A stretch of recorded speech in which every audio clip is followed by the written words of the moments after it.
Bústia modernista a la Casa de l'Ardiaca.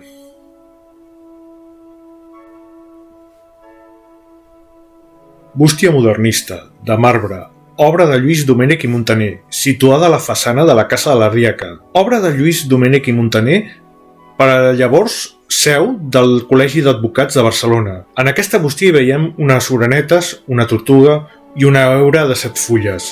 També hi ha l'escut del Col·legi d'Advocats de Barcelona. L'escultor que va esculpir la bústia va ser Alfons Jujol i Bach. Buzón modernista de mármol, obra de Lluís Domènech i Muntaner, situada en la fachada de la Casa de l'Ardiaca, Casa del Arcediano. Obra de Lluís Domènech i Muntaner para la entonces sede del Colegio de Abogados de Barcelona. En este buzón vemos unas golondrinas, una tortuga y una hiedra de 7 hojas. También está el escudo del Colegio de Abogados de Barcelona. El escultor que esculpió el buzón fue Alfons Jujol i Bach.